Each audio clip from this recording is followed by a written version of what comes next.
Good evening, everyone. We'll get started here in just a moment. Welcome to the program tonight. Manny behind the mic. It's been a week full of politics and candidates to be continued next week as well.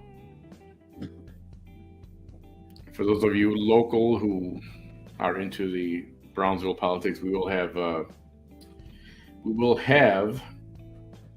hang on a second. We're going to have Linda Macias. We're going to have Katy Presas.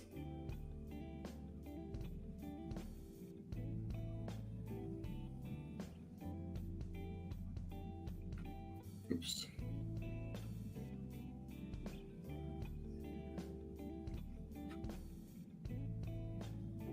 Okay. Katy Presas. We're going to have Linda Macias and Tino Villarreal. And they've all agreed to be on the program next week. So I'll set that up and I'll do another announcement like the way I did before. Tonight, we've got the commissioner for District 1, the incumbent. She is running again. Her name is Nurith Galonsky Pizaña. And she will be joining us right now. Hi. Hi, Nurith. Good evening. How are you doing today? Fine, thank you. Glad you could be here. Have reached out to just about everyone in the different races, the commissioner races or the at-large or the mayoral. And I've reached out to everyone, but have not gotten responses from everyone.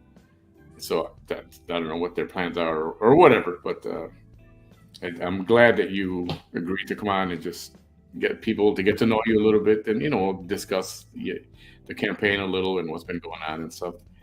Thank you for the invitation. Yeah, I'm glad you could make it. So, your opponents. Who is your opponent? A opponent, right? One opponent, Brian Martinez. Right. And you've been commissioner of District 1. Tell us a little bit about yourself. Are you a lifetime resident of Brownsville, or who is Nurith Galonsky? I was born and raised in Brownsville. I'm 48 years old. I was born here. I live actually in the same house that I grew up in. And I live with my parents, actually. I'm single, but I am in a relationship, and I have no children.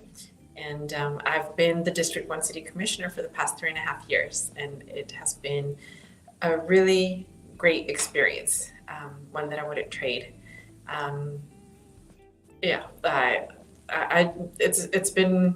love the district. There's lots of great people in our district. And I believe that we have a good momentum going, and I would like to continue another 4 years of that. Yeah, I know that you are very active in the community. I mean, looking at your Facebook page, I mean, there's photos of you, all different kind of activities and all different places around the city and parks and little parties or festivals or whatever. You're there, and I think that's very important for the city to have someone who's involved. There's all different groups of people, some that are young, some that are older, some that whose biggest interest is Little League, some that the thing they most care about is the condition of their streets, lighting. Then there's the library where I'm at right now, the Southmost Library. There's people who are into the transportation, the hike and bike trails. So I try to address a little bit of everything, because it's really important to have something for everyone, because not everyone prioritizes things the same way. Yeah, absolutely. I think when people think of their commissioner, And I think in Chicago we had aldermen, local aldermen, and that's who we ran to when we needed. There's potholes all over the place, or there's a water leak, or whatever, things like that. And I know for a fact that you are very easily accessible. I mean, you don't hide. It's not hard to get a hold of you. No, and it's all me. When people send me a message through Facebook or they call me, I'm the one answering it. And if I post something, I'm the one taking the pictures and writing the text. It's all me. It's a one woman show in my thing. But I do try to be as accessible as possible. Facebook and calling me is probably the easiest way to get a hold of me. But I try to make myself available to anyone. Yeah, that's awesome. That's the way it should be. Now, how did you get into politics? I mean, were you ever in politics before this, or No. How did you decide to run for commissioner originally? Interestingly, I'm a very introverted person, and so the fact that I'm out there and in the public eye is surprising to those who know me very well. My background is I am a lawyer, and I do have my master's in business administration, so I have an MBA. But when I moved back to Brownsville a little over 10 years ago, I was trying to figure out what I wanted to do. And to my great fortune, then City Commissioner Deborah Portillo appointed me to the Brownsville Public Utilities Board. And so that was my first foray into getting more involved in civics. And I served on the PUB board for 6 years until I was elected. And serving on the PUB board not only taught me a lot about the utilities, but it also exposed me to other things happening in Brownsville. And so I got to sit on the board of BEDC and JIPIC, and then also another board on the RGV partnership back then, which allowed me exposure to the greater RGV. And so that was really what got me into it. But I never thought that I would run for politics, because it's such an extroverted and facing out situation. But I enjoy it, and you learn a lot. You're exposed to a lot. So. Yeah, for those new candidates or new into the world of politics, some are running that have no experience at all, ever being in government. What do you tell them? Because I know it's not easy when you make yourself a public figure and you're attacked on all angles by everyone and their mother. And what do you say to somebody who wants to get into politics? Into politics, you do have to have a thick skin. There will be complaints for sometimes some things that you might not even be responsible for. But for the most part, people are really kind. And if you listen to them, they'll tell you what it is that they need. There's so many people doing great things in our community, and they don't get recognized. People don't even know about them. It can be something as simple as, helping your elderly next door neighbor who might need help, like maybe with a trash can, or someone who has a lot more visibility, like Hilda Ledesma, who runs the Brownsville Performing Arts Academy and offers music, dance, and performing arts classes to students based on their economic abilities. So and the beauty of this job is that it exposes you to a whole bunch of people, and you get to see how there's a lot of talent here in Brownsville, and there's a lot of people doing good to try to make our community better, and they do it without expecting anything in return, and just because they feel it in them that they need to give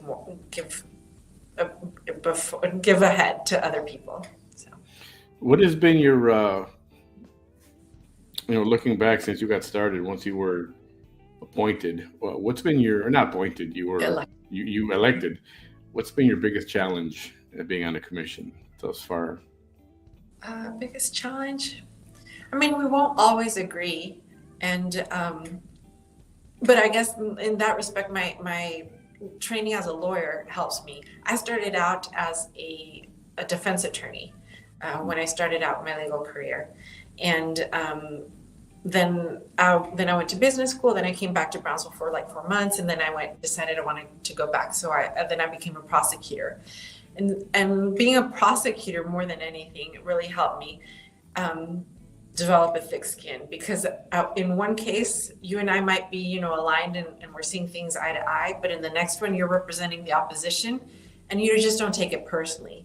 And I can respect someone when they base their decision on sound judgment, or like if I can understand their logic.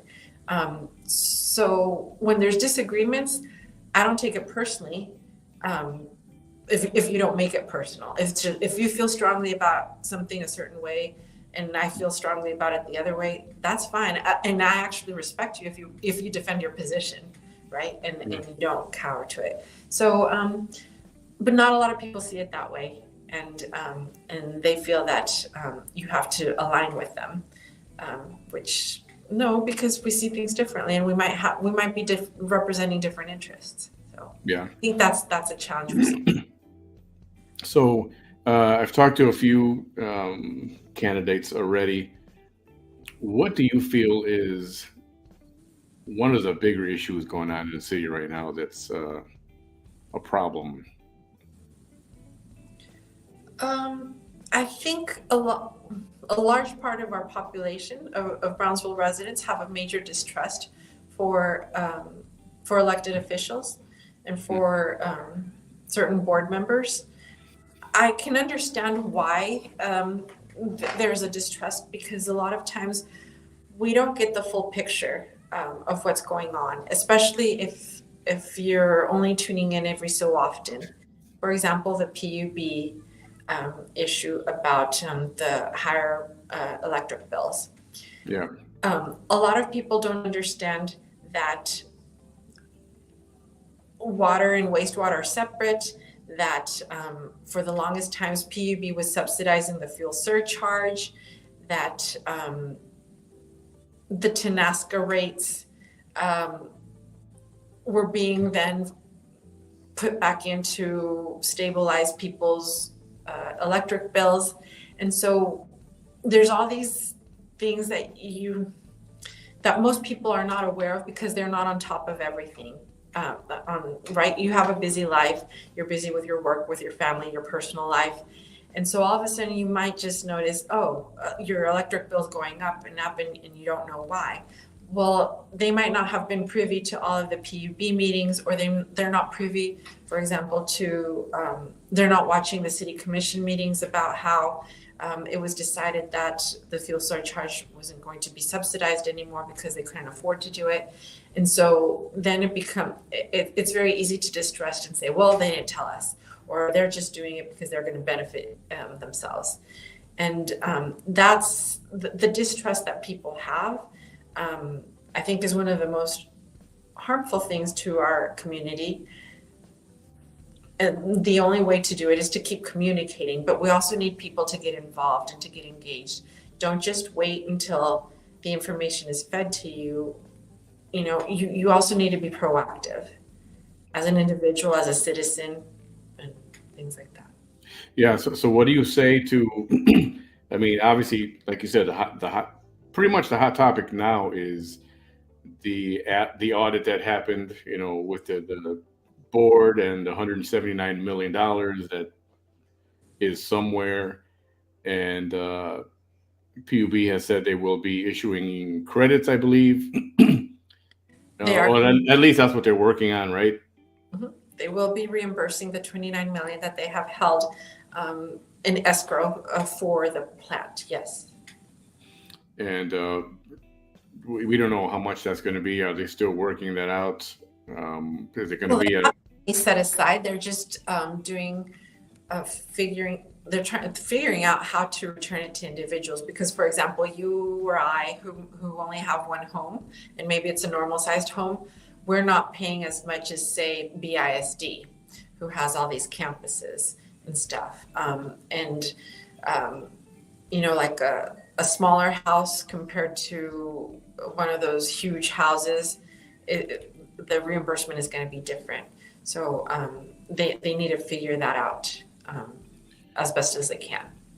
And what is your take on that? I mean, it's when the audit came out, it was pretty damning on the situation and for some people in particular. Mhm. And do you find it that there's a reasonable amount of outrage by some people that they're like, they've always talked about it, and then finally the audit comes out, and they're like, "See, I told you so," or some people feel vindicated because they were called negative, or you don't know what you're talking about, and then all of a sudden it's like, oh, maybe he was right because this audit came out, and where's all this money, and it doesn't look good on the board.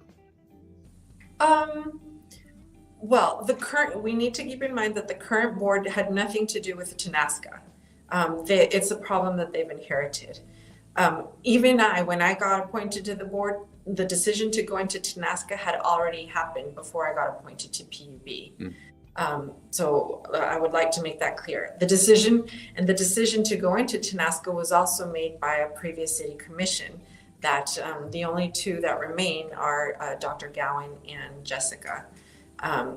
So, I mean,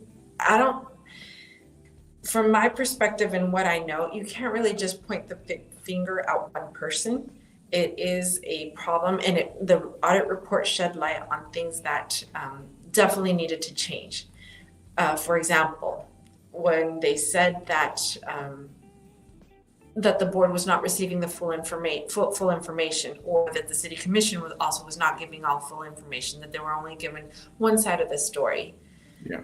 That really makes it difficult then for making decisions in the future, because what happens if you assume that as a city commissioner or as a board member, you're given a full picture of everything that's happening, of the different factors, and especially for something as specific as energy. If you're not well versed in that field, then you rely on the experts to give you the information. And what the audit report revealed was that even some of the vendors that were advising for the project, they didn't give the board members nor the city commission the full perspective, the full range of possibilities. And that's a really horrible thing to comprehend, because then you will always have to second guess the information that you're getting. Is it a complete picture? Is it biased? Is it just someone's agenda?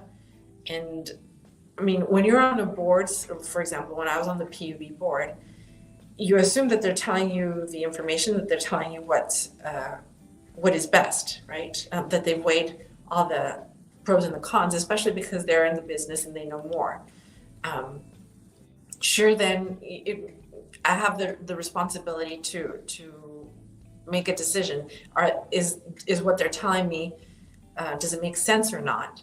But when you're not given the full picture, then it's hard to make a good decision. Yeah. And some criticize, okay, so PUB decided in light of this audit that there was gonna be a moratorium on disconnects. So people are not disconnected, they're having some difficulties paying their bills went higher. And then I believe yesterday is when that program ended, so they will resume business as usual, so to speak. And with disconnect, should that have gone on a little bit longer in light of, because of what happened with all this, or do you think that's a fair time frame that they offered for no disconnects? So the policy to not disconnect for this period was due to when the gas prices went up and that the fuel surcharge stopped being subsidized. That's when people's electric bill went up higher. And so we understood that with inflation and with all these other costs that are happening, how we hear about this a lot. Housing is getting more expensive, food is getting more expensive, transportation, gasoline was getting more expensive. So with the electric bill, that's when we decided to put the moratorium, because we understood people's salaries were not going up as high as their expenses. So it's hard for them to keep up. And we gave them, we voted to have that moratorium. The problem with that is it doesn't relieve people of the responsibility to pay those bills. Like, you're still going to be responsible for them. And so Right. if we let this continue going on further, people usually might be sinking further and further into a deeper hole that it's going to be even more difficult for them to get out of. That's while the moratorium is good in helping people try to stretch their income a little bit further, it runs the risk of digging them into a deeper hole, because they get comfortable with, well, I don't have to pay PUB, I'll keep putting it off because there's other more pressing bills. But then it becomes difficult to get yourself out because you start owing more and more. Right. Yeah, I know of people who are paying, they're constantly behind because they just keep paying, they just don't get caught up. And they kind of take advantage of the situation. So I do get that. And it's unfortunate that everything happened at the same time. Gasoline prices going up, food prices going up, rent. It's not just because of energy, it's everything. And yet, sadly, people's salaries are not keeping up with the cost of everything else. Right. Everything else is going up so quickly, but salaries are not following suit as fast. So, right. And that's what causes the problem. You've been in the city now for a few years as commissioner. Mm-hmm. What do you find are some of the difficult challenges? What are let's say your 3 most important issues that the city is facing and will be facing still for the next foreseeable future? At the city in particular, or just in my district? In your district. Okay. In my district, what the problem that we have is that we have a lot of migration of our residents. As soon as they can move out of the southmost area, or where we live, they try to move up north. And people who grow up here, when they can, when they start making enough money, they want to move up north of 802, which I think is unfortunate. And they'll tell me, oh, but it's because the homes are nicer, they're newer, people's yards, you don't have as much they're just better kept homes, they're more manicured. But then that creates a problem, because we do have an issue here where it's old, we have an older population, and oftentimes it's harder for them to keep up with their properties, and they might not have the support of family and friends to help them keep up with their properties. But then we also have a lot of abandoned houses that people might keep because they've been in their family for so long, they were raised there, they remember their grandmother lived there or someone, but then they don't take care of them.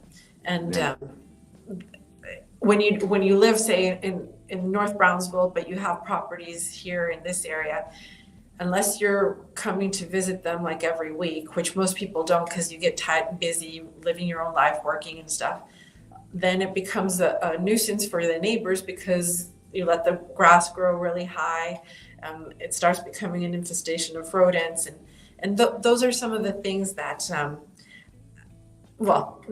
that's an explanation of why things happen. And so that's why I've been trying to focus on how do we get, how do you make this area appealing to the younger people so that they want to stay here.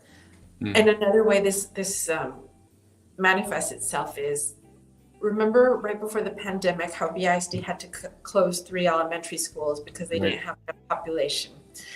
The problem still exists. A lot of the elementary school, quite a few of the elementary schools here in this part of town that belong to BISD, they have low student populations. And so they're at risk of maybe having to close, which is, it affects the people then who go to those schools, right? Because then they have to put their kids in other schools. And another complaint that we get a lot is that there's not enough medical services in this area. And I mean, so what I'm trying to say is my focus has been on how do we make this area appealing so that people want to stay here, so that young people want to stay here. They want to raise their families here, or maybe we even get reverse migration. We get people from 802 wanting to move Want to down. come back this way, right? Correct. Retention, trying to keep people here. Yes.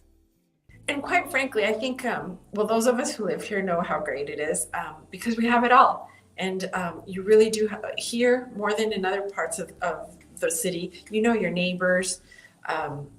You watch out for one another. You take care of one another. A lot of the people in a lot of areas, you'll have families who have been in their homes for 40 years or more, and that's part of the beauty of this area. So it's the only thing is, so I've been trying to focus is how do we retain people here, especially the young people, or maybe even attract young people to move here. Yeah. You've got a opponent, Mr. Brian Martinez, who he will be on that program tomorrow. Do you know anything about him at all? Just that he's young and he's, I mean, we were friends at one point, so. Oh, okay. Uh-huh. So you do know of him. You're not. He's not a total stranger to you. Okay. Mm-hmm. That's good. You know, my one thing, and I brought this up the other night, was how difficult is it when, I mean, the commissioners are not, I guess you're not all expected to be best friends and chum with each other, but you do have difficulties and disagreements. I imagine a few. Not everybody agrees on everything all the time. Does that work itself out, or does that hold a grudge forever until somebody's out or gone, or do you got to try to make it work? Are you guys civil with each other? It's. It depends on the personality. Like I said, because of my legal training, I know not to take it personally. And I actually respect people who defend their position or their point of view, and that they don't say, oh, well, I'm just going to vote because we should all have, I don't want to be the lone man saying, something different. But I don't take it personally. If you can, most of us on the city commission are pretty professional, and we can separate that. So. That's great. What is something that you'd like to see come to the district, to this area? Whether it's please don't say another car wash, but no. whether it's a restaurant or different kind of dining or entertainment, is there anything in particular that you'd like to see come to us here? So, I say us because I live in this district as well. Yes, and I've gotten to know you over the years, and I'm glad that Roy actually introduced us, because otherwise I might have never known you. What I was hoping and working on was to have a mini pilot area where we could have new housing, close to school, close to a supermarket, to have like a newer area of development here that could maybe catalyze further investment in our area. Because we do have a lot of great elementary schools. This area is very compact, as you know, and you can actually walk from place to place. Yeah. So if we could just get, like some sort of housing. Last year, there were 2 different organizations or companies that had applied for tax credits so that they could build something new over by Southmost Elementary. And unfortunately, they didn't get the money, but we need that kind of investment, and we need apartment buildings would be great, like new apartment buildings, more investment in. We have parks in that exist in our area and that are in the process of being developed, and that's great. But if we could we have all that we need here in District 1 to be self-sufficient. And that's why I'm so proud of this district. We're the only district that has from pre-K to university, because the university and TSC are both in District 1. We're close, we're next to the airport. Actually, we now have all 3 bridges, all 3 international bridges are in District 1. That's right. We have the bus station, the main bus station, and then we're getting a transfer station over by the airport. So public transportation is going to be, and it's public transportation is actually most used in our area. So so a lot of the routes are here. We just need to incentivize people to want to live here. And some of the complaints that I've heard are, for example, the perception that it's unsafe, which is not true because, well, you and I both live here. It's not any less safe than other parts of town. We have our fair share of car accidents. We have our fair share of, small crime, less serious crime. Yeah. But for the most part, it's not any different than other parts of town. What can be done, and I know it is on a county or state level, some areas still to this day, flooding is still an issue. And some intersections flood more than others, but it seems like a couple hours worth of rain, and it seems like the sewage system cannot handle all that water. Are there any plans for it to improve any of that stuff? So the city has it received in total, I think now at least $14 million from the Texas Water Development Board, and that money is being used to to create a park and to improve drainage over by, where the Southmost Nature Trail is behind Porter. There's that whole park is going to be designed to be a retention pond for when we have heavy rains, because that whole area can drain from like the Four Corners, maybe even to McDavid, down to here. And so with the help of money from the Texas Water Development Board, the city has already spent at least $14 million. More recently, with the ARPA money, they are going to do a reservoir over by Los Tomates, the bridge, which would also drain that whole area. Yeah. Like you said, this past year we got really lucky because we didn't have any major rainstorms like we have in previous years. But now with the whole climate change and stuff, we're seeing that there are more instances of heavy rains, bigger downpours, and that are unpredictable. Even with hurricanes, we got lucky that nothing came our way this past hurricane season, but you never know what's going to happen this season. So we need to be prepared. But the city is doing a lot to invest in stormwater drainage. They're also they're using ARPA money also for the downtown area around Levy and Elizabeth. It's a very expensive endeavor, so it's going to be in little bits and parts. But it is an issue that's being addressed. It's just a matter of doing it all eventually. So. And what about some of the parks in the area? I know where I walk, you already know where that is, down by the university. And, there is that other trail that you were just talking about behind Porter. Are there any plans to improve? Well, you already talked about the one behind Porter, but the other park, Lincoln Park is called. Any plans to update that, improve that a little more? I know. Sorry, go ahead. No, you go ahead. You can go ahead. So they have a budget of the Parks Department, and they try to do it, fairly. For example, I think it was in this past meeting or the meeting before, we approved money to fix the pool at Gonzalez Park. They will allocate money, say, to fix the bathrooms in certain parks. They try to distribute the resources throughout the city. In our part of town in particular, we have Lincoln Park, which you go to, and I go to sometimes. We've just never coincided. Morningside Park, we have Gonzalez Park. Then we have Reese Park and Garfield Park, which are small. In the making is the Southmost Water Plane, which is that Southmost Nature Trail, and that's where it's going to drain. They're also started the process of developing the the La Posada Cypress Park over by La Posada, which has these beautiful cypress trees. They're in partnership with the PUB. They're dredging out the resaca to make it deeper and to clean it out so that eventually maybe they can do kayaking in that area. And actually, since District 1 has expanded, now I'm going to get also Riverside Park, which is on the other side of downtown off of St. Charles. So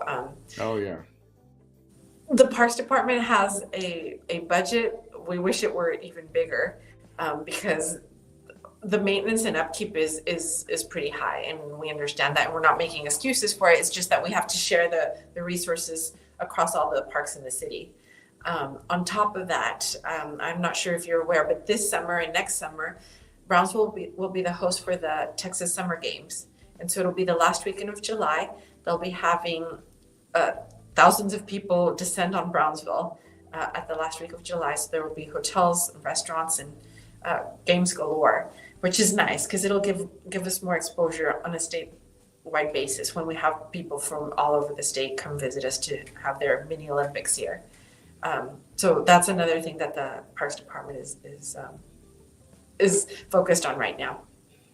Yeah, that is great news. Now, not to put a damper on great news, because what happened in Matamoros last weekend, also put the focus a little bit on Brownsville. Oh, this is a spring break destination, and you've got I'll fess up to it. You got people like myself saying, "Don't go to Mexico if you don't have to right now. Just chill." And you have others saying, "No, it's okay, it's safe." And it's a touchy thing. And how do you think that affects? Do you think that affects, particularly our neighborhood, which is the access point to all three bridges where they cross over? Do you think that's going to have much of a negative impact on people visiting here, or even the residents from here? To Brownsville, hopefully not, but sure. Heck, we got worldwide attention based on that incident, and it was not favorable, not in the least. Even though they tried to deal with it as quickly as possible, it's my biggest concern is it's really going to affect people whose livelihoods depend on tourism. Those are probably going to be the most affected. But in our area in particular, and this is what I hear from a lot of residents in District 1, the reason that they live here in this part of town is because they want close proximity to Matamoros. I know ladies who don't drive, and so they want to be within walking distance of a bridge, especially the Gateway Bridge. A lot of people either work there, they have family there. We see students that cross the bridge because maybe they live over there and they come to school here. That won't change. People will probably be a lot more cautious. But for people whose lives really do, they're on both sides of the border, that won't change probably. Yeah, and there are many families who do live on both sides of the border, whether they live on one side and work on the other, or the other scenario, which they live and work there, but they come over here to buy their goods and the things that they need. There's a lot of shopping downtown here, right by the bridge. As we know, Elizabeth Street and everything around it, there's just and with new restaurants popping up, it's just, I don't know, it's becoming like, maybe we should go down and check out some of these restaurants. And my issue has always been parking. Like, I hate that there's meters. I hate parking meters. And I think in an area where, where there's people struggling for every dime that they make, and you want people to shop downtown and to eat downtown and stuff. Like, do we really need parking meters? I mean, does the city make that much? Does it make that much of a dent to parking meters on people and to the city? The city's not going to make money off of this, I can assure you. And if they do, it's not really enough to make a significant dent on the city's needs. But I mean, it'd be nice if we had more private investment for parking garages and stuff, so that it was easier to navigate downtown. Part of it also, I have to admit, we always the majority of us want to park right in front of wherever it is that we're going. We don't want to walk that far, especially in the summer, because heck, whenever I'm really in a rush, I can really park just along International Boulevard and then just walk. But it's that, but it seems so far away. The blocks are small, really. It won't take me more than 5-10 minutes, to get halfway downtown, like halfway going west downtown. But it's just that we're accustomed to being able to pull right in front of where we want to go.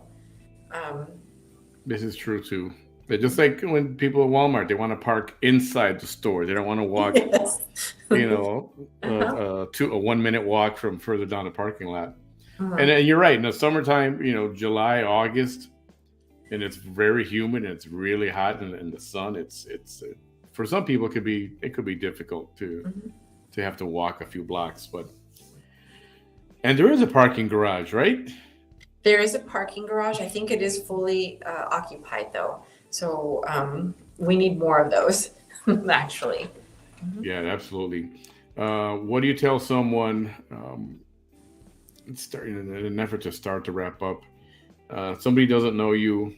What do you offer? What do you tell somebody? Like they call it the elevator pitch. When you're in an elevator with some possible voters and you're trying to sway them, what do you tell them? Who's Nurith and why should they vote for you? Well, like I said, I was born and raised in Brownsville. I'm living in the same house where I grew up. I live with my parents. I really have a passion for our district, for District 1. The past 3.5 years, I have made it an effort to instill pride in who we are, and what we represent in Southmost.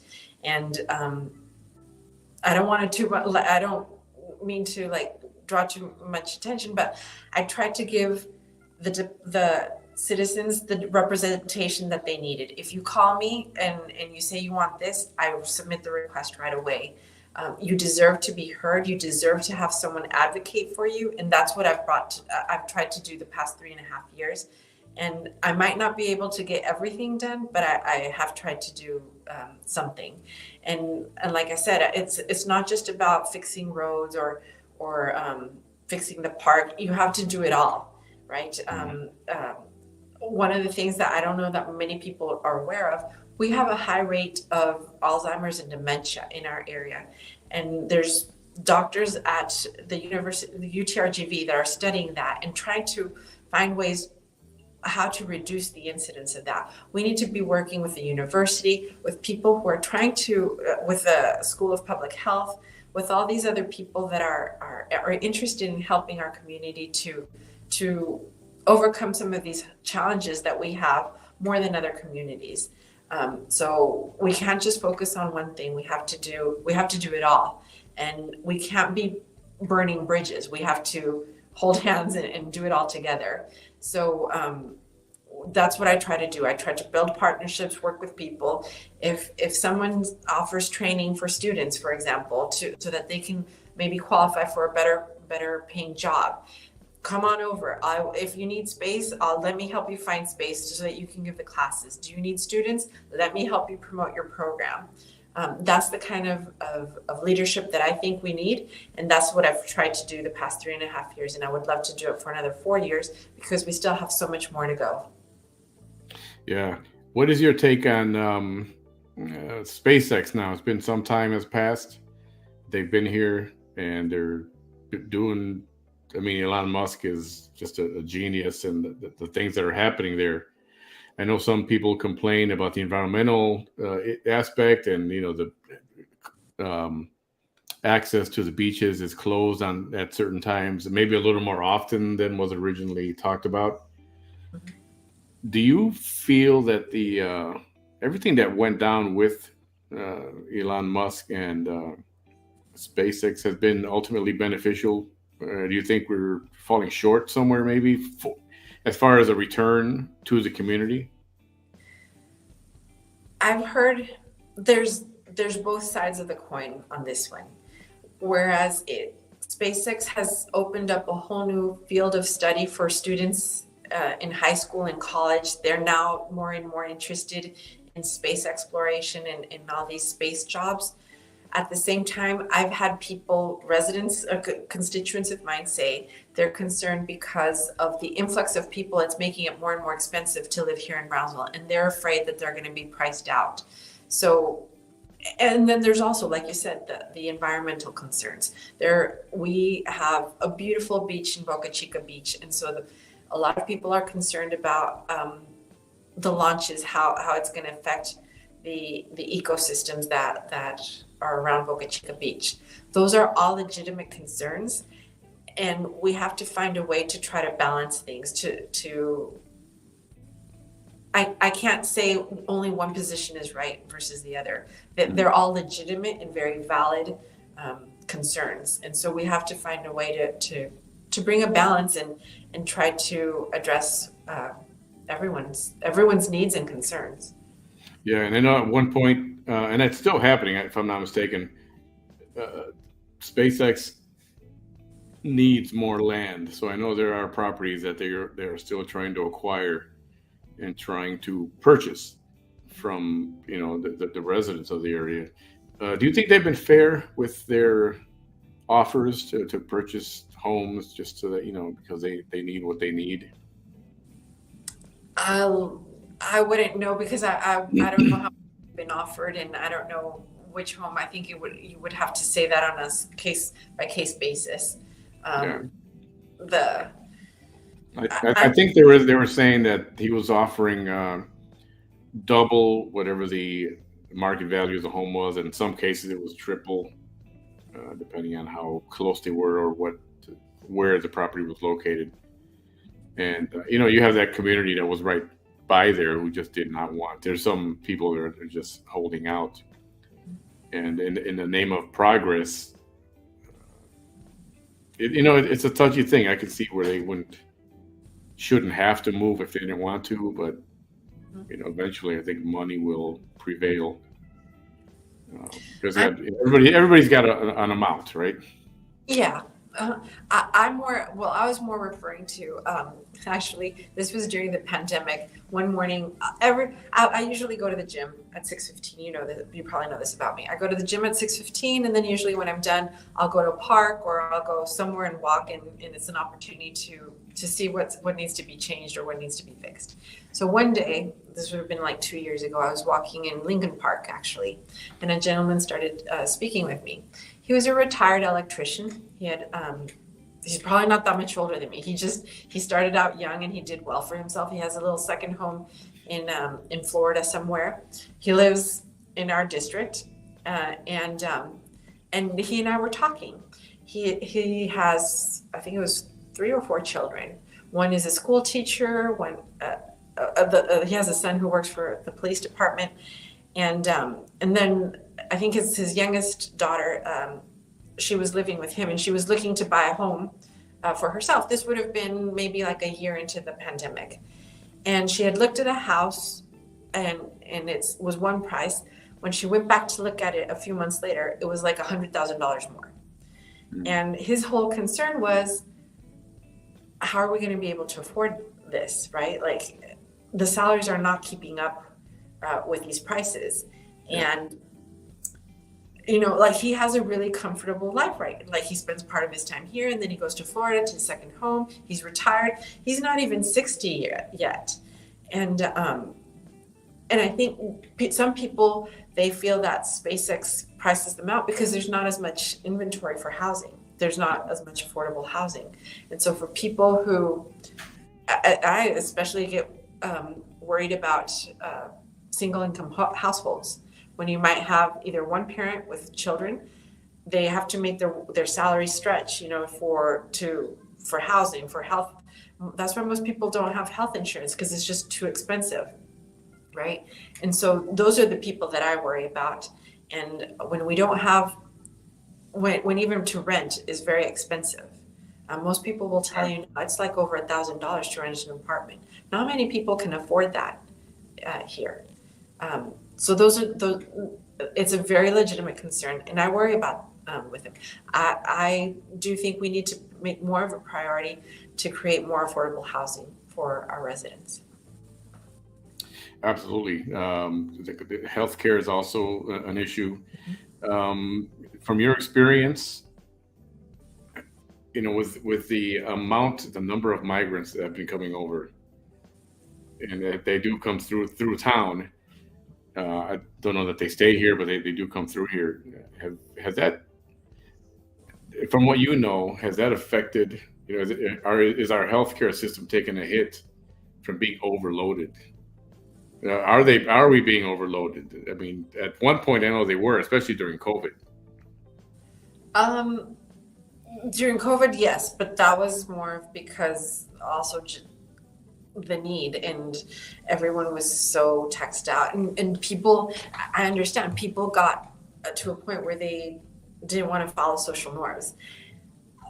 I would, during the pandemic, I would actually do block walking with the public health department for the census, and then also to share information about the vaccines and test and COVID testing.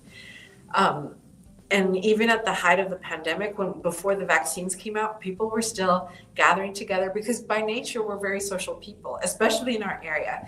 Weekends, you have the music going, tienes la carne asada, invitas a todos los vecinos, like that's who we are. And so to not be able to do that was really difficult for people. But even just in my street, which is not that long of a street, there's 3 people on my street that passed away from COVID, and then 1 gentleman who from a cross street. That's a lot, I think. But that also is a reflection of, well, were we following the norms? Or maybe it's the health condition of the large majority of our population. As we all know, we have a high incidence of diabetes, of high blood pressure. It might be hereditary, it might be genetic, but then we need to find ways to try to avoid that. Yeah. What are your is there anything you've got planned for the future? You might want to give us a clue in besides once you're done in your commissioner status. You have any aspirations to become mayor or anything beyond that? I'm taking it day by day right now. I think you and I discussed this before. I know people have encouraged me to run for mayor, and I really appreciate their vote of confidence and their support. Right now is not the right time for me. As I mentioned, I live with my parents that are getting older. My mom had a heart attack in November. My dad they're getting older, and I just didn't feel I had the time, which the position of mayor dedicates to it. For now, I was plus I love our district. I love it. And I think I could do another good 4 years of trying to move the needle forward.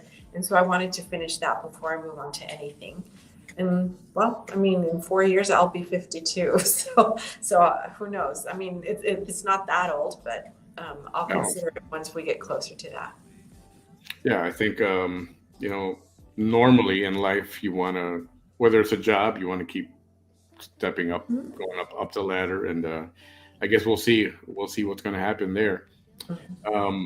Any final words? Anything you else want to say to your constituents and your future possible, new voters that you may be needing their vote or wanting their vote?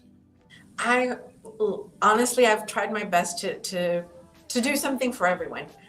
Something, and most to have people be proud of being from Southmost, from this area, to make them feel like they're heard, they matter, they deserve the same resources that the other parts of the city deserve. And so I would love the opportunity for another 4 years. I promise to keep moving forward and advocating for you. My background is in advocacy. I've always been, I root for the underdog, and we didn't even discuss that. I used to do CPS cases, so I'm used to advocating for the children, for the parents, and that's really where my passion lies. So I want to continue advocating for the Southmost area, for District 1, and I'll need your support because that's the only way I can do it. And so please go out to vote. And come April, at the end of April, and May 6th is election day. Yeah, election day is May 6th, so put that on your calendars. And early vote, there's early voting, right?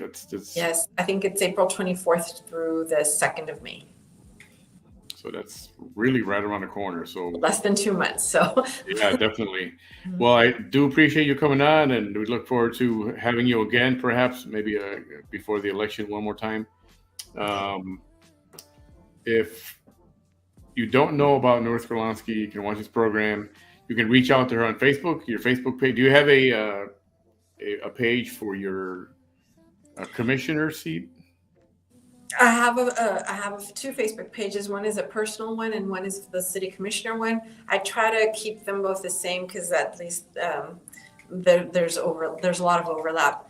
I might not be the best at giving a lot of private details about my personal life, But I try to promote events that are happening, things that I'm working on around the community, that other people are doing in the community that deserve attention and that I think are really great.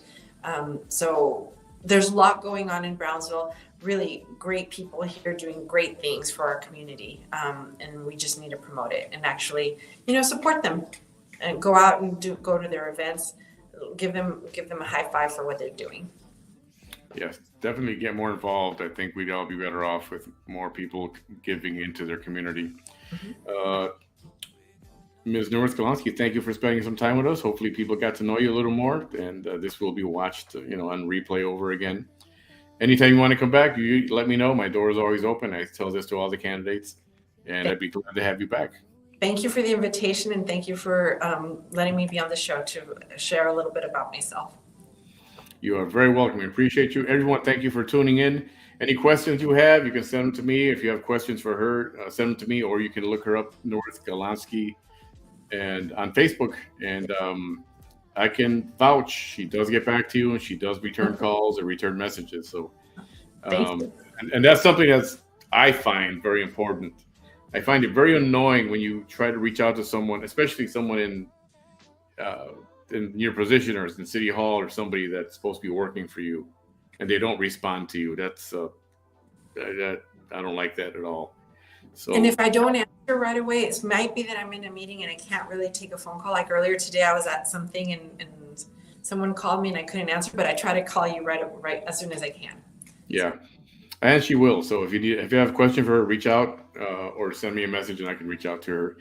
Ms. Galonsky, thank you so much, and we look forward to seeing you again. Good luck to you. Thank you. Have a good evening. Good night, everyone. Thank you for tuning in, and we'll be in touch tomorrow. Her opponent will be here, Mr. Brian Martinez, and he is new to the scene of politics, if I'm not mistaken, and so we'll get to see who he is. So tune in for that tomorrow evening. Have a good night, everyone. Thank you so much.